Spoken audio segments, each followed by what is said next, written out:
తెలుగు భాషను ఇంటర్మీడియట్లో సెకండ్ లాంగ్వేజ్గా పక్కన పెట్టి సంస్కృతి పెట్టాలని ఎందుకు అనుకుంటారు? రీజన్ ఏమిటి? అంటే భాష అనేటటువంటిది లేదా తెలుగు భాష అనేటటువంటిది లేదా ఇప్పుడు వచ్చినటువంటి ఈ యొక్క చర్చ ఏదైతే ఇప్పుడు సమాజంలో జరుగుతున్నదో ప్రధానంగా ఈ చర్చకు ప్రధానమైన కారణం ఏంటి అంటే 422 ప్రభుత్వ జూనియర్ కళాశాలలన్నింటిలో కూడా సాంస్క్రిట్ పోస్టు మంజూరు చేయడానికి కావలసిన ప్రతిపాదనలను ప్రభుత్వానికి ఆగమేఘాల మీద పంపండి అని ప్రభుత్వం ఇచ్చినటువంటి ఆదేశము ధర్మిలా ఉత్పన్నమైనటువంటి పరిస్థితుల నేపథ్యంలో మనం చర్చించుకుంటున్నాం. ఓకే, అంత ఆగమేఘాల మీద ఎందుకు అది మనము మాట్లాడదాం. అసలు భాష తర్వాత విద్యా వ్యవస్థలో భాషకు ఉన్నటువంటి ప్రాధాన్యత ఇవన్నీ గురించి తెలుసుకోవాలంటే మనము ఖచ్చితంగా దేశవ్యాప్తంగా 3 లాంగ్వేజ్ ఫార్ములా గురించి మాట్లాడుకోవాలి. మళ్ళీ 50 వెళ్ళాలి వెనక్కి మనం. ఓకే, 3 లాంగ్వేజ్ ఫార్ములా అనేటటువంటిది ఏం చెప్తుంది అంటే దేశానికి ఒక భాష ఉంది, రాష్ట్రానికి ఒక భాష ఉంది, భాషా ప్రయుక్త రాష్ట్రాలు ఇవన్నీ నేపథ్యంలో అదేవిధంగా ఇంటర్నేషనల్గా ఒక భాష ఉండాలి. కాబట్టి ఇంగ్లీషు హిందీతో పాటు ప్రాంతీయ భాషలను కూడా ప్రోత్సహించాలనేటటువంటిది 3 లాంగ్వేజ్ ఫార్ములా యొక్క ఉద్దేశం. ఈ ఉద్దేశంతో పాటు ఈ 3 లాంగ్వేజ్ ఫార్ములాను ఇంప్లిమెంట్ చేసేటటువంటి క్రమం లోపలనే అనేక చర్చలు ఉపచర్చలు జరిగినాయి. 3 లాంగ్వేజ్లో హిందీ అనేది కంపల్సరీ. హిందీని వ్యతిరేకించేటటువంటి రాష్ట్రాలు ఏవైతే దక్షిణాది రాష్ట్రాలు ముఖ్యంగా తమిళనాడు ఉందో సో అప్పుడు వయా మీడియాగా ఏంటి అంటే 3 లాంగ్వేజ్ ఫార్ములా అంటే కూడా ఇప్పుడు చాలామందికి తెలియదు. ఉదాహరణకు ఉత్తరప్రదేశ్లో 3 లాంగ్వేజ్ ఫార్ములా ఏంటి? వాని మాతృభాష హిందీ, ఇంగ్లీష్ ఫస్ట్ లాంగ్వేజ్. మరి 3rd లాంగ్వేజ్ ఏంటి వానికి? త్రిభాషా సూత్రంలో వాడు ఏం నేర్చుకోవాలి? వాడు కంపల్సరీగా దక్షిణాదిలో ఉన్న ఏదన్నా ఒక భాషను నేర్చుకోవాలనేటటువంటిది 3 లాంగ్వేజ్ ఫార్ములాకు ఉన్నటువంటి రూల్స్. అనివార్యమైన మస్ట్ అది ఖచ్చితంగా నేర్చుకొని తీరాలి. ఓకే, వాళ్ళు ఏం చేశారు?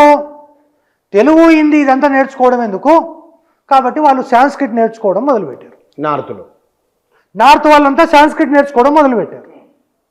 ఎప్పుడైతే వీళ్ళు సాంస్క్రిట్ నేర్చుకోవడం మొదలుపెట్టారో సాంస్క్రిట్ అనేది నార్త్ భాషగా చెలామణి అయిపోయింది.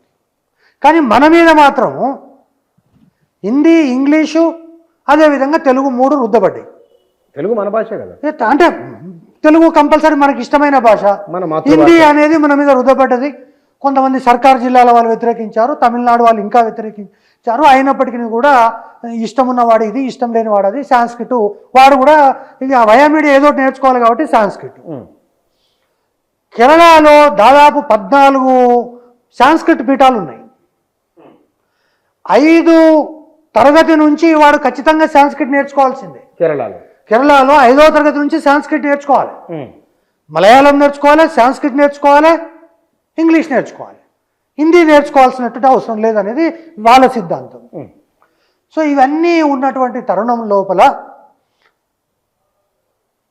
ఆంధ్రప్రదేశ్లో కూడా 3 లాంగ్వేజ్ ఫార్ములాను రూపొందిస్తూ first language, second language, 3rd language అనేది మన 86 జీవో ద్వారా తీసుకొచ్చారు. ఇది రాష్ట్ర ఆవిర్భావానికంటే ముందు.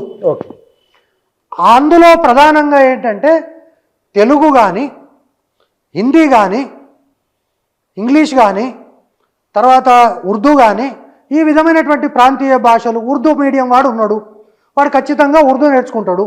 తెలుగు మీడియం వాడు ఉన్నాడు, తెలుగు నేర్చుకుంటాడు. ఇటువంటివన్నీ 3 languages compulsory. First language, second language, 3rd language, 3 లాంగ్వేజ్లు ఖచ్చితంగా అందరికి వచ్చి ఉండాలి. ఇది 10th క్లాస్ వరకు 3 లాంగ్వేజ్లు ఉండాల్సిందే అనేటటువంటిది 3 లాంగ్వేజ్ ఫార్ములా. అంతవరకు బాగానే ఉంది. ఎప్పుడైతే తెలంగాణ రాష్ట్రం వచ్చిందో 2014లో, 2017లో సార్కు ఒక ఆలోచన వచ్చింది. మరి ఇప్పటికీ కూడా అది తెలుగు మహాసభలు అంటారా, తెలంగాణ తెలుగు మహాసభలు అంటారా అనేది నాకు క్లారిటీ లేదు. మీకు ఏమైనా క్లారిటీ ఉందో లేదో నాకు తెలియదు. మెజారిటీగా ఏమన్నారంటే ఇది తెలంగాణ తెలుగు మహాసభలు అని హైదరాబాద్ మొత్తం పందిరేసి సారు పెద్ద ఎత్తున తెలుగు మహాసభల్ని ప్రవేశపెట్టాడు. మరి ఏమైందో ఏమో తెలియదు కానీ చివరి రోజు మాత్రం చిరంజీవులు, పవన్ కళ్యాణ్లు, తర్వాత ఇటువంటి వాళ్ళంతా పెద్ద ఎత్తున ఎల్బీ స్టేడియంలో డ్యాన్సులు చేస్తే మనం అందరం కూడా చూసి ఆనందించి ఇది ఓహో తెలంగాణ తెలుగు మహాసభలు కాదు, ఇది తెలుగు మహాసభలే, ఆంధ్ర తెలంగాణ తెలుగు మహాసభలు అనేది మనకు ఒక క్లారిటీ వచ్చింది. ఈరోజు వచ్చినటువంటి సమయము లేదా ఈ సమస్య ఏదైతే ఉందో అక్కడి నుంచి మాట్లాడుకుంటూ వస్తేనే దీనికి ఒక పరిష్కారం దొరుకుతుంది. ఎట్లా ఆ ప్రపంచ తెలుగు మహాసభలకు దీనికి ఏంటి సంబంధం, ఏమిటి లింక్? ఏం సంబంధం అనేది అది చదివితే కానీ ఇది అర్థం కాదు. అయితే చాలామంది ఆయన నాలాంటి వాళ్ళకు ఆయన ఒక తాత్విక ముఖ్యమంత్రి, ఆయన ఒక దార్శనికుడు, భాషా శాస్త్రవేత్త, ఇట్లా నిలబడి పద్యాలు చదవగలుగుతాడు.